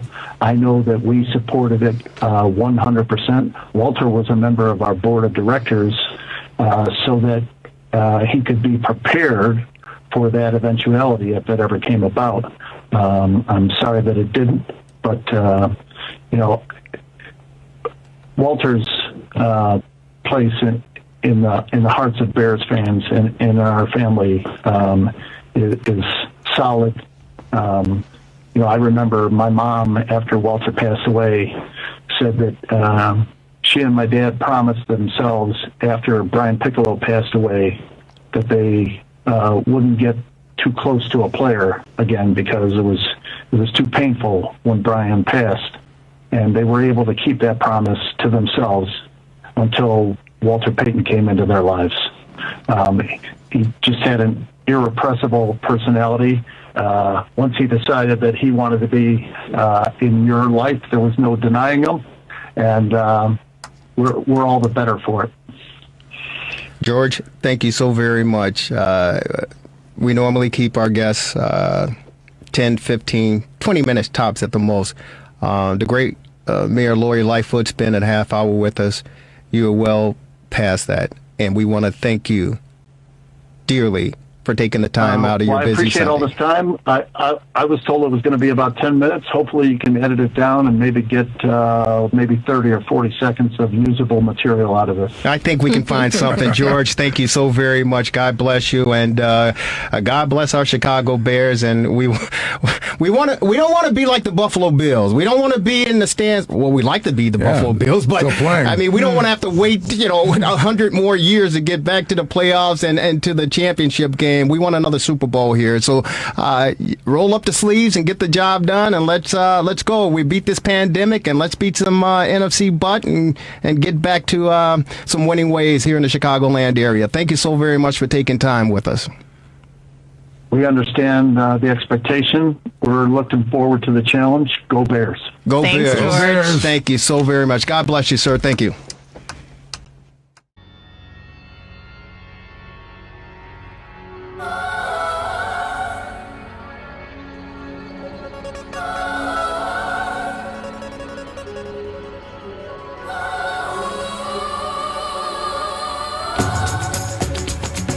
Welcome, everyone, to another edition of the Sports Medicine Update, a weekly podcast with yours truly, Jerry Riles, and, of course, the Honorable Dr. Chad Padromas, our second season. Doc, Happy New Year to you. Happy 2021, and happy season. The NBA is underway. The National Football League is playoffs. Our Bears are eliminated, but, of course, we're looking forward to the Super Bowl and college basketball with March Madness. There's a lot to unfold here, a lot to get into. But first and foremost, how are you and your lovely family doing? Oh, Jerry, we're fantastic. How about you? We're doing awesome as well. And I can tell you so much, as far as this COVID is concerned and the pandemic. And, again, we continue to plow forward and see if we can get grip around this thing. But thank goodness for sports, because I know myself personally and a lot of sports fans around the country are happy that we get an opportunity every weekend to tune in to some sports, whether it's on Saturday, Sunday, and as far as college ranks are concerned throughout the week. So ecstatic for that. And we'll get an opportunity to talk more about COVID and sports. But I want to touch with you. The last time we had an opportunity to talk, we were discussing the NFL playoffs. And again, the Bears are eliminated. But we were discussing the thumb injury of the quarterback for the Rams. That, of course, Jared Goff, who due to injury to the fill-in quarterback, he got an opportunity to play. His team was eliminated. But the fact that he came back with an injury that was repaired a matter of maybe 10 to 14 days and get out there and perform, it was quite impressive. And you touched on it on our last podcast, but I wanted to follow up and get your perspective on what you were able to witness with Jared Goff's performance. Yeah, it's really amazing. And as I mentioned last time, the idea that you can have a structure, normally you fix a ligament and it takes a long time for it to mature, whether it's the thumb or Tommy John or ACL. And as I mentioned, the surgeon puts in a temporary structure to hold it while the biologic structure is healing. And it's remarkable. I mean, in the 35 years I've been doing this in practice, there's very few things I can think of that have altered an aspect of the field like that has. And so he, as you said, he got back to work sooner than he wanted. And even though they lost the game, he threw fine pretty much. And he said he was a little sore, but not all that much. So I thought that was just remarkable. Yeah, it was remarkable, and television did a great job of showing a comparison between his throwing hand and his normal hand, and how his index finger and his thumb looked under normal circumstances compared to the restructured, surgically repaired thumb. And of course, he had a brace on it as well. But the fact that, as you talked about, he was able to go on out there and perform in the playoffs and execute was quite impressive. Yeah. And, it's interesting. If you let your mind wander a little bit on this, this is a basic principle. So the doctor, Dr. Shin, calls it an internal brace. And so the idea is that normally when you would repair, for example, that thumb ligament, you'd put the person in a brace or a cast, like an external brace. So he was doing it on the inside. And it relies on putting pins in the bone, holding in the bone, and not loosening, and the person being able to function. So, it kind of makes you wonder. It's almost like a new principle of surgery. Could you do this with other ligaments? So I'm an ACL surgeon, as you know. And so, actually, in Europe, not really here, people have used synthetic grafts for ACLs for a long time. They've tried, and they haven't really worked out well. So they're not used in the United States at all. I don't know that they're used much in Europe anymore. I think a little, but there was a period of time when people tried them. And there have been structures, going back to when I did my fellowship in Boston 35 years ago, there were people using carbon fiber to try to replace things. So as a permanent answer, synthetic substances have not been the answer. But, makes you wonder. When you fix an ACL, you make a tendon into a new ligament, and it takes a while. But makes you wonder: could you put a temporary ligament in there, like an internal brace kind of thing? Put a couple of screws in to the bone and stabilize the knee. I mean, because after you tear your ACL, most people get pretty sore and swollen, but it's variable from people, but it passes in a matter of weeks in general. So I don't know that you could do it in 2 weeks, but you might be able to do it in 4. And that's a whole different thing. You know, somebody, Tariq Cohen tears his ACL at the beginning of last year, misses the whole season, right? So, you know, if you could do something like that, he could be back maybe halfway through or before. Tommy John surgery. These are a little different than what Jared Goff had. He had a ligament that was torn and it was kind of reattached. The things that I'm talking about, the ACL and Tommy John, you're actually taking a tendon from someplace else and having it morph into a ligament. It's kind of different. But in some ways, the principle is the same. If you can put a temporary synthetic structure in that would stabilize the joint while the other one was healing, you know, who's to say? So I don't know. It'll take somebody with ingenuity and guts to think about doing something like that, and might be kind of a big gamble to take, you know, because if you do a big ACL reconstruction and put a temporary structure in and it fails, that's kind of a problem. But it makes you wonder. I mean, it really makes you wonder if that could be the harbinger of more things like that in our field. And actually, you know, while we're talking about that, when you think about the implications of this, so it was maybe, I don't know, 8-9 years ago, I don't know exactly, when Jay Cutler had a pass intercepted and the players running the other way, and he went after to try to tackle him. In the process of trying to make the tackle, he tore a ligament in his thumb. I don't know for sure, but it was probably the same injury that Jared Goff had. And, you know, he got it fixed, but he missed the rest of the year. And I don't remember the exact numbers, but the Bears were very close to making the playoffs. They had done great. And they had a backup in Caleb Haney, who had, you know, very accomplished college quarterback, but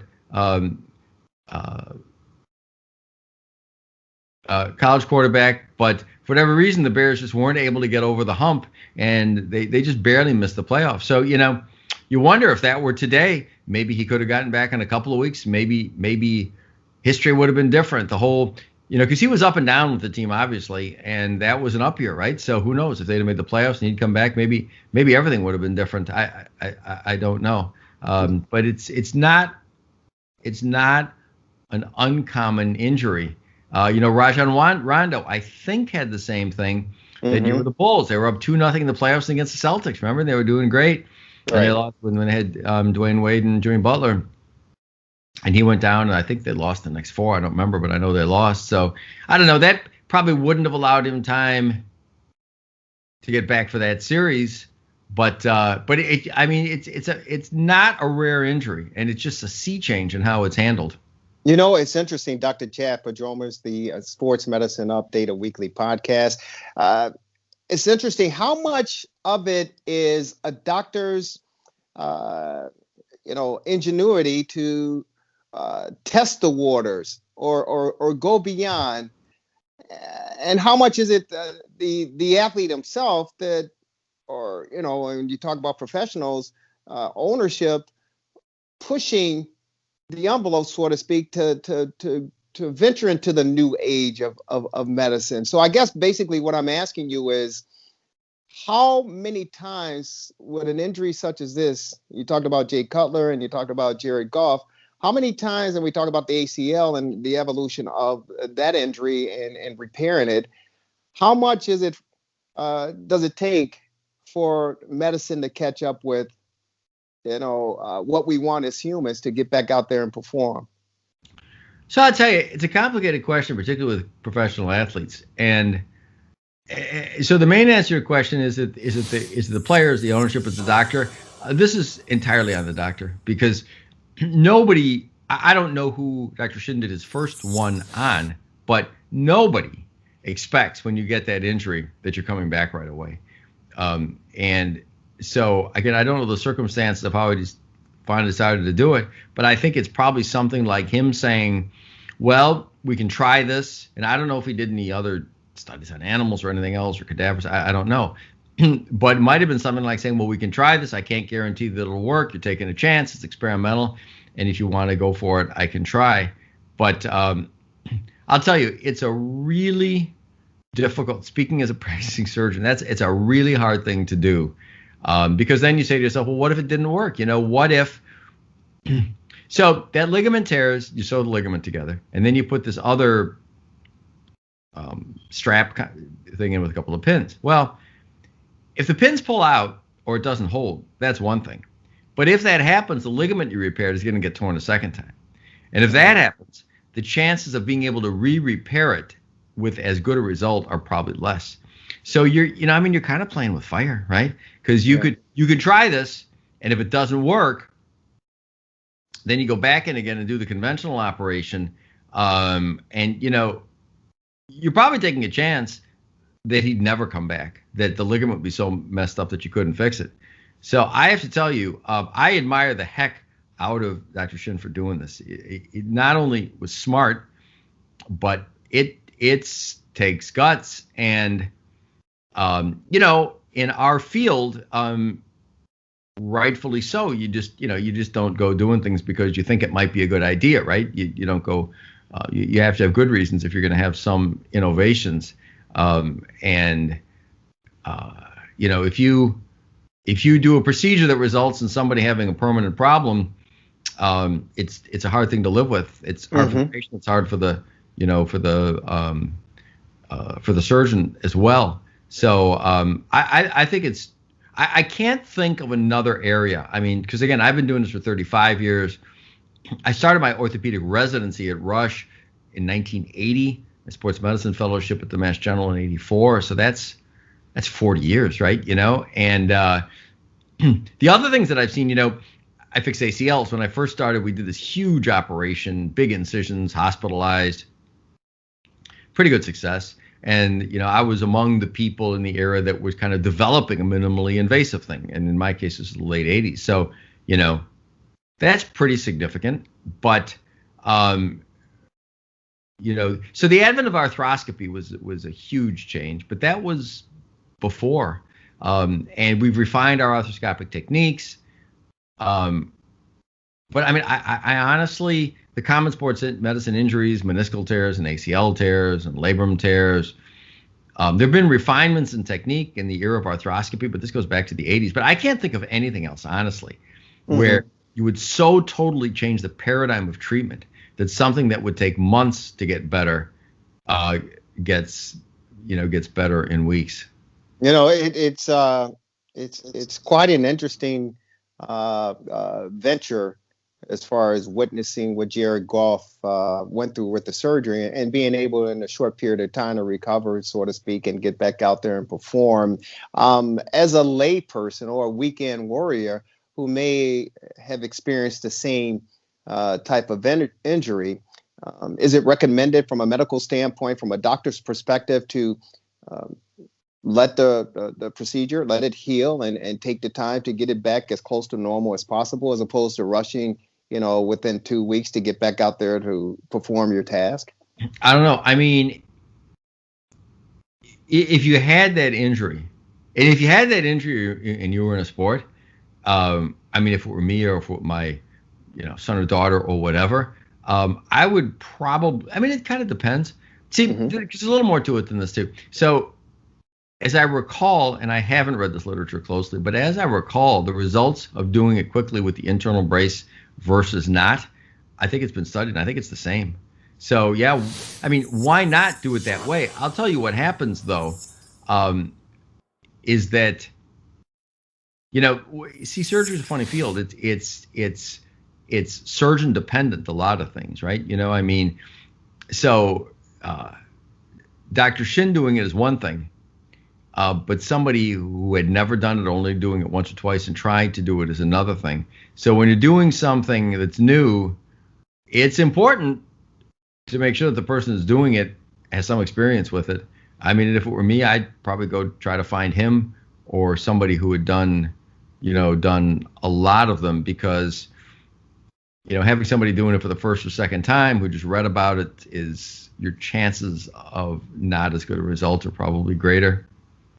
Yeah, well, I mean, very well said and great advice, to say the least. I want to transition and, get back into it because, of course, we're still I don't know if you want to call it celebrating, but we just reached a point of a year anniversary of COVID, the virus hitting the United States. And our heart and prayer goes out to the families who have lost loved ones to this deadly virus, and over 400,000 cases for the year, and they're expecting more.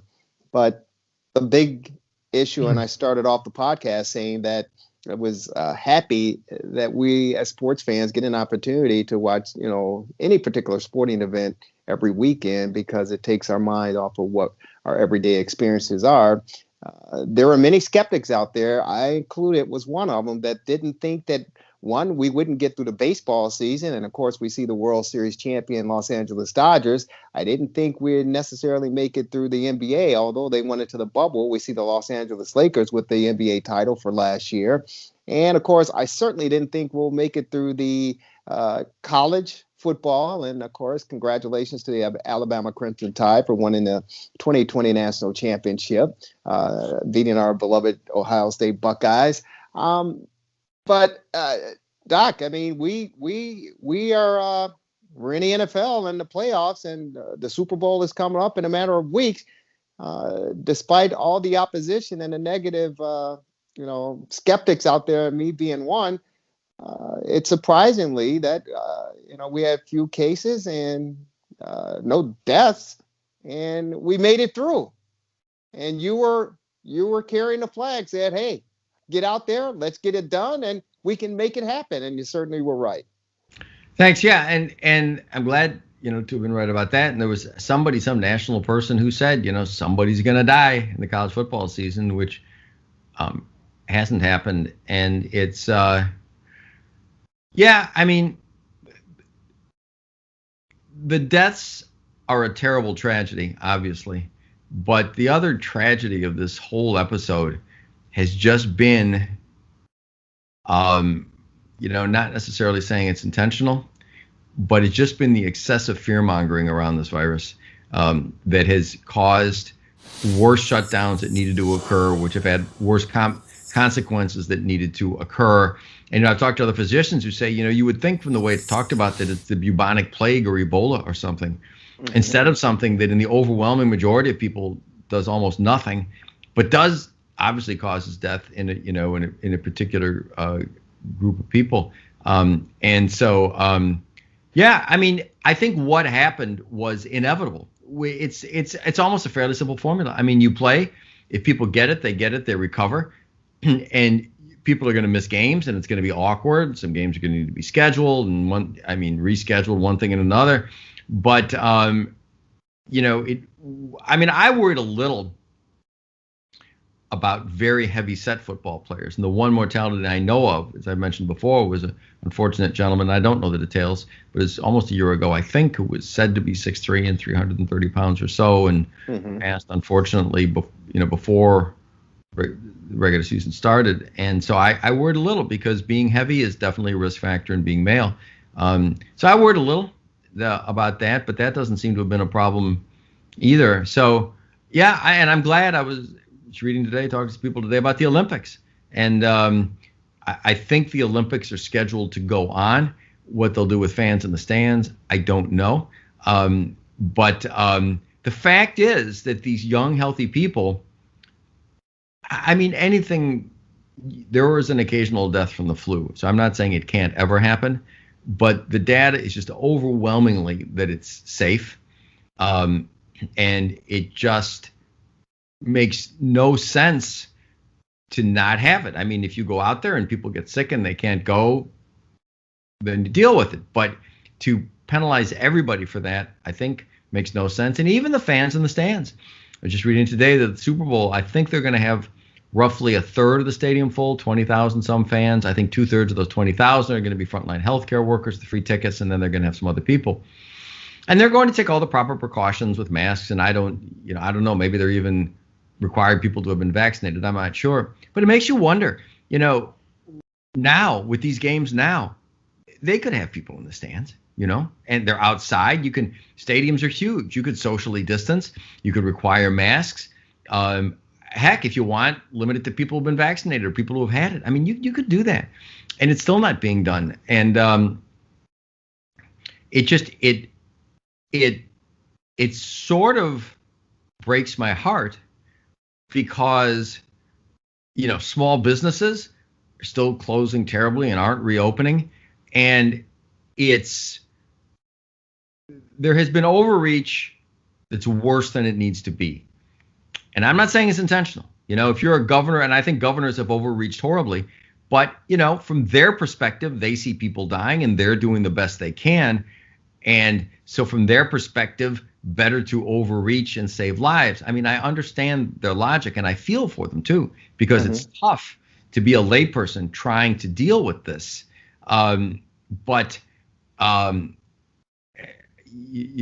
I was saying wear a mask before anybody knew. I actually, we still don't exactly know about masks, but like, why not? I mean, I'm a surgeon, right? I don't operate now as much as I used to, but I would wear a mask most of my working life early on, and so what's the big deal? But so I hope the Olympics take place, and I'm glad fans are going to be in the stands at the Super Bowl.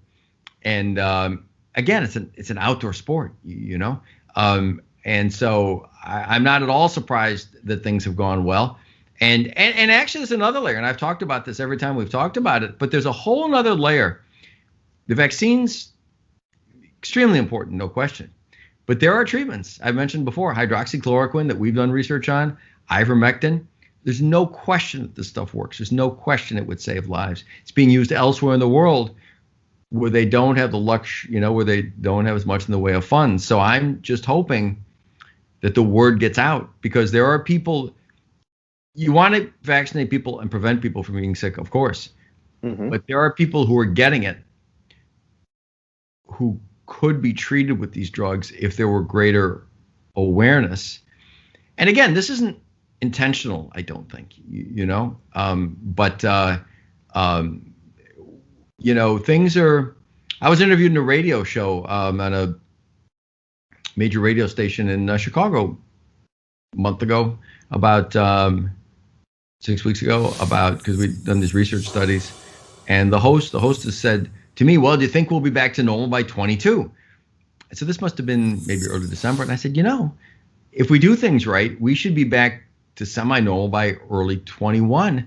And then we run into supply chain issues, right, which is kind of unfortunate with distributing the vaccine. But I mean, what's normal, right? Is wearing a mask normal? No, but I don't think wearing a mask is a big deal myself, and distancing. But when I say normal, I mean people getting back to work, businesses not folding. So anyway, so I'm not surprised, and I think things will continue to be fine. And I'd like to see the pace accelerate. I'd like to see more sports allowed at a higher level. I'd like to see more fans in the stands with precautions going forward. Yeah, it's interesting and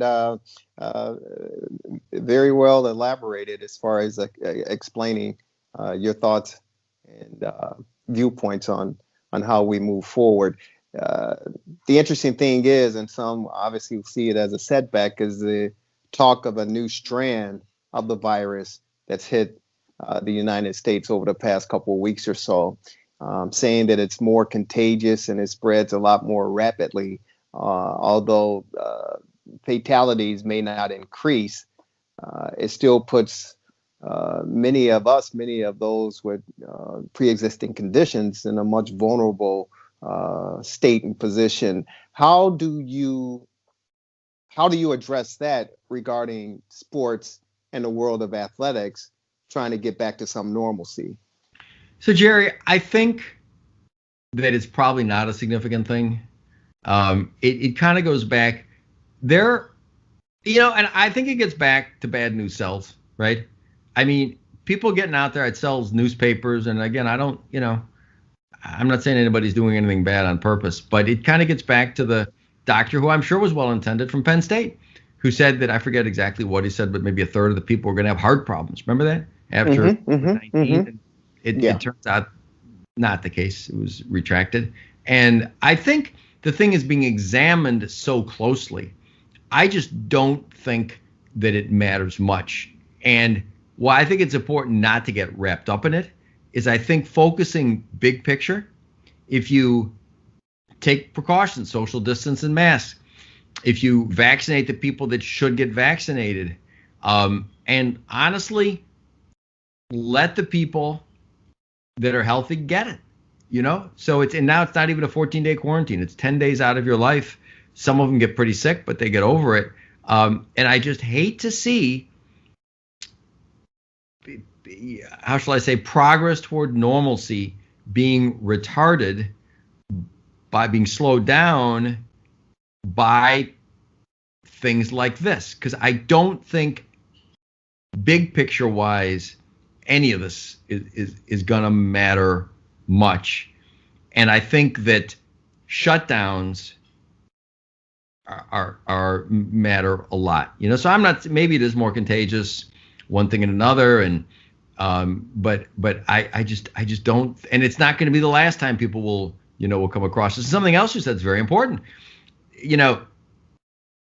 Getting it is one thing. Dying from it is entirely something different.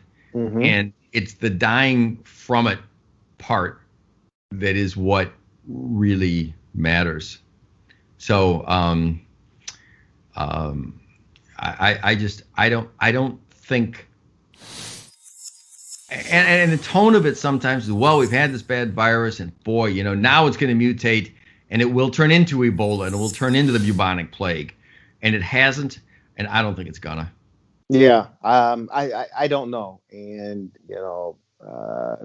what a difference a year makes, for sure, because we were all in the dark, so to speak, regarding this virus, and obviously, as you mentioned earlier, it's been compared to the flu, and there were some officials, local, state, and of course federal, leaders who, at one point in time, say, "Hey, you don't need a mask." And then as more information became available, oh, you better wear a mask. So unfortunately, again, over 400,000 people have lost their lives to this virus, and it affects all of us. And I agree with you. The important thing is to be responsible, not only to yourself and to your family, but your neighbor as well. The vaccine, I think that's a personal decision that we all have to make. But as far as getting back to some sort of normalcy, we don't know what that picture actually looks like. And you're right, you don't want the little guy to suffer, whether it's the small business owner in your local town or even the kids in education is concerned. You want to just make sure that we can live some sort of respectable, normal life. But until that time, and I look at it as like the Tylenol scare. Remember with the Tylenol? Yeah. There are people in this generation who have no idea what that means, but it's almost it's stunning that prior to that, I mean, you can literally walk into a store, open up a bottle of Bayer aspirin, take one out and seal it back up and go on. But now, after that big scare that happened, everything gets sealed. So with this pandemic, we talk about getting back to some sort of normalcy. That normalcy, it may be the fact that we have to wear a mask every day, wherever we go when we go outside. So I don't know, but again, getting back to the world of sports, it's commendable that the respective leagues and the respective owners and commissioners on the chancellors, presidents on the collegiate level, all are doing their due diligence to get back to some sort of normalcy and letting the kids play and letting the athletes get out there and trying to keep the protocol as set as they possibly can so that we can have some sort of normalcy, and hopefully we can move forward and get back to a normal way of lifestyle, hopefully. Yeah, I hope so too. And I think there should be more of it. And I think that I'm a physician, so I don't want to sound self-important, but I think the political leaders would do well to listen a little more to physicians, frontline physicians, because I think, look, if you're a political leader, I think it's kind of difficult to understand some of these medical studies, and particularly there were several fraudulent ones out there, as you probably know, that were retracted, that are still being cited, unfortunately. Mm-hmm. And if you're a political leader, I think you're just like, wow, just whatever it takes, we just gotta, shut it down. And I don't blame them for doing it. Must be a very scary situation to be in, but I don't think that's where the decisions ought to be made. Yeah, and honestly, I don't think it should be made by centralized scientists either.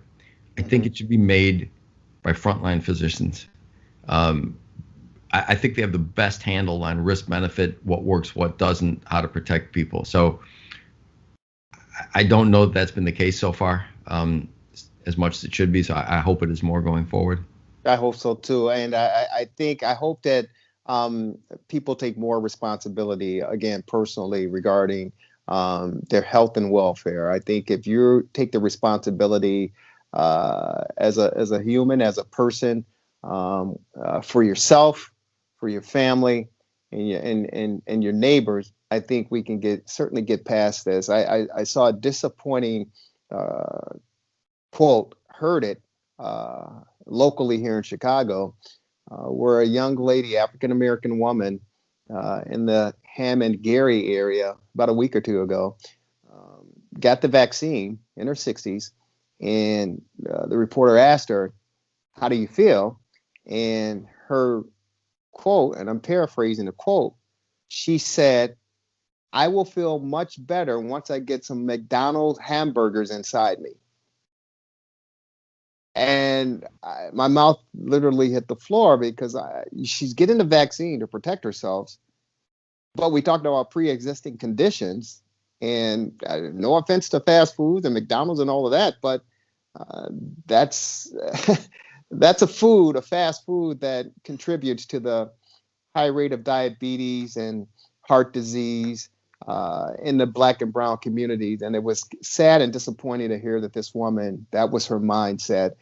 So I think that if we educate ourselves a little bit more and take responsibility for ourselves collectively as a country, we can get past this and get closer to some sort of normalcy. But I was really taken back by her response and disappointed because I think she represented thousands of people in the community who feels that way and lives that way.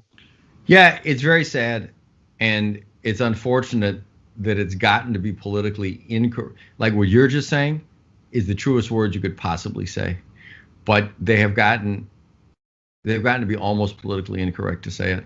Mm-hmm. And people who say that, Boris Johnson talked early on about, because obesity clearly contributes to mortality, about working on that, and he got shouted down, and hasn't brought it up since. The CEO of Whole Foods, not Bezos, but somebody who works for him, came out recently and said, the answer to the healthcare problem, he said, is just not to be sick so often. And he brought up, too, the incidence of obesity and all that kind of thing. And, there's a lot of attention given to, there's a recent cover of Cosmopolitan. Not something I usually read, but it was pointed out to me. And there was a heavy African-American woman. And then on Cosmopolitan in England, there was a heavy Caucasian woman. And the word was, "This is healthy." And the idea being comfortable in your own skin, but it got kind of shouted down because it's not healthy, and people said, especially now with COVID. But it's tough love about lifestyle is filled with landmines now. Of all kinds of things by saying. So I laud you for saying what you said, because it's absolutely the answer, and it's not said enough. Yeah, and that's why I believe we have this platform and this podcast to speak the truth and to get the knowledge out there for people to make a decision regarding their personal life and their personal lifestyles. So I commend you and appreciate you for doing this over the past year, and we start our second season. And you don't have to like it, as far as our viewers are concerned and our listeners. But it's a matter of educating yourselves and taking that information and using it to the best of your benefit to take care of yourself. And that's, I believe, what the Sports Medicine Update podcast brings every week, and that's what we continue to try to deliver here. Yeah, it'd be great if it were, had some influence in that regard, I think. Well, if we can influence one person, I think we've done our job, and I'm sure we have. Agree. I'm sure we have. Hey, Doc, it's a pleasure and great talking with you always, and we can continue to go. But we will certainly certainly look forward to talking with you next week, and let's see what's on the horizon. But if anyone wants to get more information for Dr. Chad Prodromos and find out more, whether it's COVID or a knee injury, an ankle injury, or whatever the case may be, for the weekend warriors, the amateur athlete or the professional athlete, how do they find you? So our phone number is 847-699-6810. Got a great staff. Like to help any way we can. Just give us a call. Sounds good. Dr. Chad Prodromos, thank you so very much. Stay safe and enjoy the weekend, and we'll look forward to seeing you next week, sir. Likewise, Jerry. Thank you. Take care.